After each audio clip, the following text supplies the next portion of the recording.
আসসালামু আলাইকুম। সংবাদে আপনাদের সবাইকে স্বাগত জানাচ্ছি। আমি ফিরোজ তোহা। শুরুতেই আরবে কেবলস সংবাদ শিরোনাম। পুরোদমে ইরান, ইসরায়েল এবং নিরীহ ফিলিস্তিনিদের মাঝে ভয়াবহ যুদ্ধ চলছে।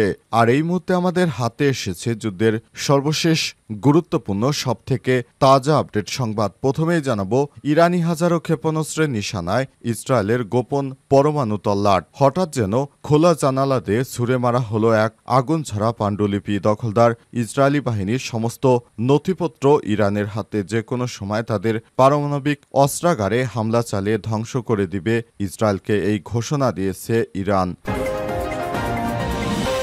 এরপর জানাবো, ইরানের হাতে আতাতের নথি। আন্তর্জাতিক আণবিক শক্তি সংস্থা ইসরায়েলের দালাল। মধ্যপ্রাচ্যের রাজনৈতিক মানচিত্রে যখন প্রতিদিন নতুন নতুন উত্তেজনা রেখা আঁকা হচ্ছে, ঠিক তখনই ঘটে গেল বোমা ফাটানোর মতো এক ঘটনা। এই ঘটনা গোটা অঞ্চলকে নাড়িয়ে দিতে পারে। একদিকে ইরানের গোয়েন্দা সংস্থার হাতে ইসরায়েলের গোপন পরমাণু নথি এসে পৌঁছেছে, আর আণবিক সংস্থা IAEA ইরানের সব তথ্য তেল আবিবের হাতে দিয়ে দালালি শুরু করেছে। এদিকে মনস্তাত্ত্বিক যুদ্ধে বাংলাদেশের কাছে পরাস্ত ভারত। হাসিনার পতনের পর বাংলাদেশ নিয়ে বিভিন্ন মিথ্যা প্রোপাগান্ডা ছড়িয়ে বাংলাদেশের বিরুদ্ধে দেশটাকে অস্থিতিশীল করতে চেয়েছিল ভারত। তবে তারা সেটি পারেনি, ব্যর্থ হয়ে গেছে। এই মনস্তাত্ত্বিক যুদ্ধে বাংলাদেশের বিরুদ্ধে ভারতের ব্যাপক পরাজয় ঘটেছে।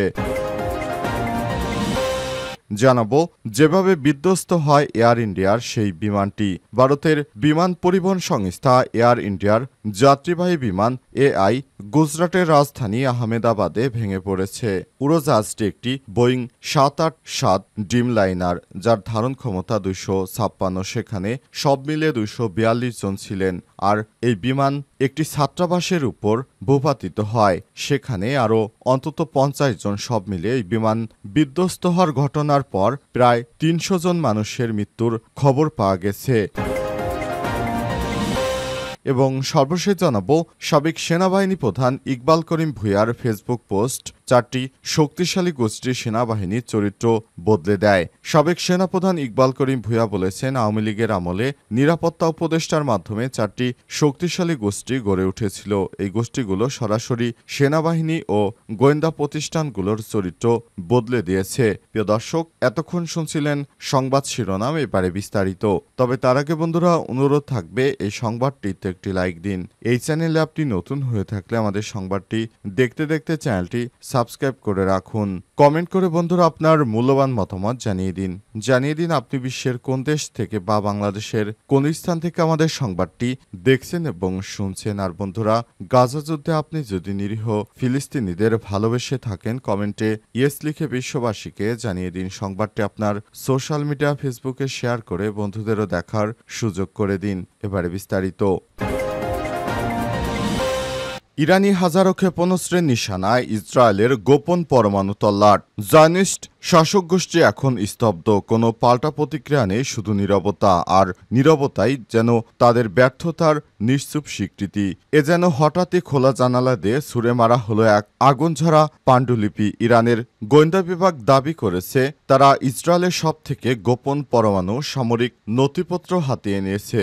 শুধু তাই নয়, তারা শত শত ব্যালিস্টিক ক্ষেপণাস্ত্র তাক করে দিয়েছে তেল আবিবের দিকে, গোপন স্থাপনাগুলোর দিকে। যে কোনো সময় সেগুলো ধূলিসাৎ করে দিতে পারে একটিমাত্র নির্বাহী নির্দেশনা। তারপরই অগ্নিপিণ্ডের বৃষ্টিধারা নামবে। সকল গোপনীয় বস্ত্র খসে নগ্ন হয়ে পড়া ইসরায়েলের উপর।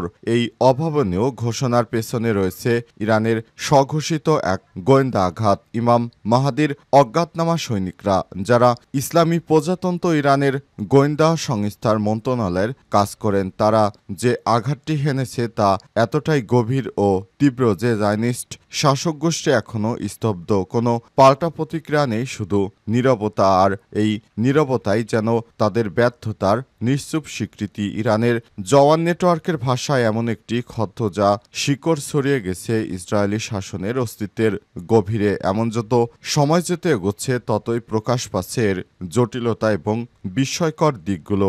আর এই গোপন হানার প্রতিটি পরত যেন সাজিয়ে দিচ্ছে ইসরায়েলের ক্রমাগত পতনের রূপরেখা। দখলদার ইসরায়েলি বাহিনী এখন আর রক্ষা পেতে পারবে না।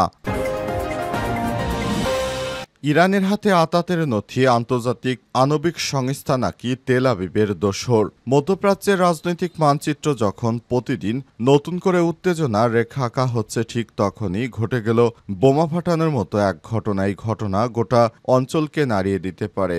একদিকে ইরানের গোয়েন্দা সংস্থার হাতে ইসরায়েলের গোপন পরমাণু নথি এসে পৌঁছেছে, অন্যদিকে আন্তর্জাতিক পরমাণু শক্তি সংস্থা বা IAEA এর বিরুদ্ধে উঠেছে ইরানের গোপন তথ্য ফাঁসের গুরুতর অভিযোগ। ঘটনাগুলো শুধু আলাদা দুটি খবর নয়, বরং একই শীতল যুদ্ধে দুই প্রান্তে দুটি দেশ, গোপন তথ্য ও গুপ্তচর হত্যা আর প্রতিশোধের এক জটিল খেলার ধাঁধা। ইরানের অন্যতম জনপ্রিয় দৈনিক হামশহরি অনলাইন জানিয়েছে, একটি বড় ধরনের গোপন তথ্য ফাঁসের ঘটনায় আন্তর্জাতিক পরমাণু শক্তি সংস্থা IAEA এবং ইসরায়েলের মধ্যে বহুদিনের গোপন আঁতাতের প্রমাণ সামনে এনেছে ইরান। ইহুদিবাদী ইসরায়েলের সাম্প্রতিক ইরানের গোয়েন্দা মন্ত্রণালয়ের এক অভিযানে উদ্ধার হওয়া নথিপত্র থেকে স্পষ্ট যে IAEA সংস্থাটি ইরানের পাঠানো স্পর্শকাতর তথ্য সংবলিত গোপন সরকারি চিঠিপত্র গুপ্ত চ্যানেলের মাধ্যমে পৌঁছে দিচ্ছে ইসরায়েলি গোয়েন্দা সংস্থার হাতে। তারা হচ্ছে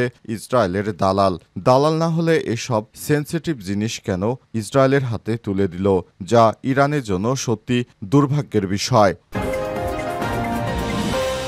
মনস্তাত্ত্বিক যুদ্ধে বাংলাদেশের কাছে পরাস্ত হয়েছে ভারত। হাসিনার পতনের পর তাকে আশ্রয় দিয়ে বাংলাদেশের বিরুদ্ধে প্রথম বাক্যাদ্য শুরু করে ভারত। সংখ্যালঘুর উপর নির্যাতনের অসংখ্য ভুয়া মিথ্যা খবর নিয়ে অপপ্রচারের নামে ভারতীয় মিডিয়া, ভারতের শাসক গোষ্ঠী থেকে শুরু করে বিরোধী দল, এমনকি নামকরা বুদ্ধিজীবীরা বেছে নেয় বাংলাদেশের বিরুদ্ধে সেই 9/11-এর বস্তাপচা বিশ্বব্যাপী জঙ্গি নাটক সাজানো পুরনো কৌশল।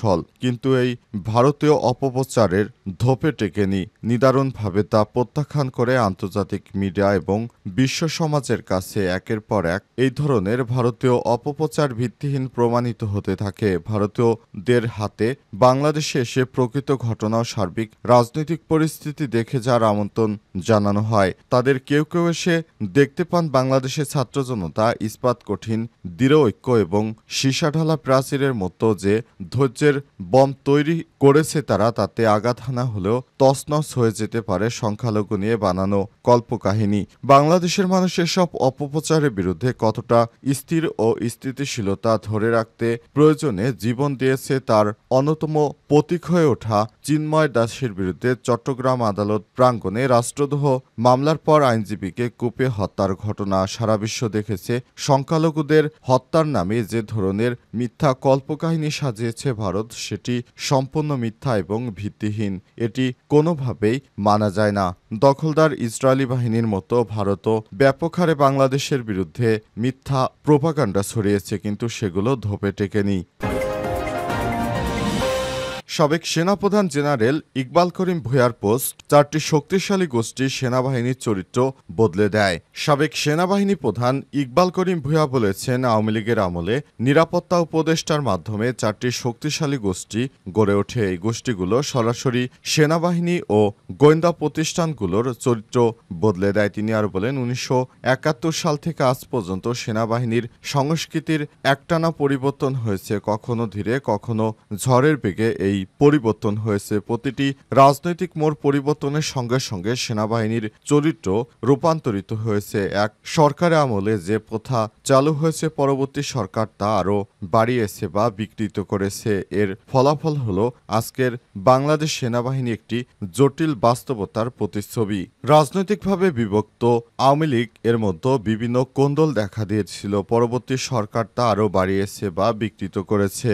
এর ফলাফল হলো আজকের বাংলাদেশ সেনাবাহিনী একটি জটিল বাস্তবতার প্রতিচ্ছবি।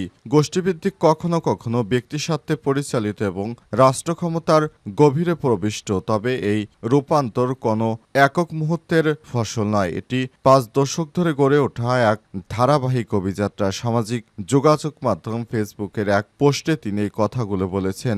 বাংলাদেশ সেনাবাহিনীর সামরিক সংস্কৃতির ক্রম শিরোনামে তিনি এই পোস্টটি দিয়েছেন। 2009 সালের পর শেখ হাসিনা শাসন আমলে অনেক প্রবণতা, যেগুলোর বীজ আগে থেকেই প্রথিত ছিল, তা কলেবর বৃদ্ধি করে প্রাতিষ্ঠানিক রূপ নেয়। 1996 থেকে 2001 সময়কালে ভুল পুনরাবৃত্তি এড়াতে শেখ হাসিনা দৃঢ়প্রতিজ্ঞ হন। তিনি আওয়ামী লীগকে দেশের একমাত্র ক্ষমতাসীন শক্তি বানানোর উদ্যোগ নেন। নিম্নের পদক্ষেপগুলো গ্রহণ করতে চান: যুদ্ধ অপরাধের বিচার, তত্ত্বাবধায়ক সরকার ব্যবস্থা বিলুপ্তি, সংবিধানে সংশোধনী, নেতৃত্বের পুনর্গঠন। এসব বিষয়গুলো সামনে এনে শেখ হাসিনা আওয়ামী লীগকে আজীবন ক্ষমতায় রাখার একটি ভিত্তিহীন পরিকল্পনা মাথায় নেন, আর সেভাবেই রাষ্ট্র পরিচালিত হয়।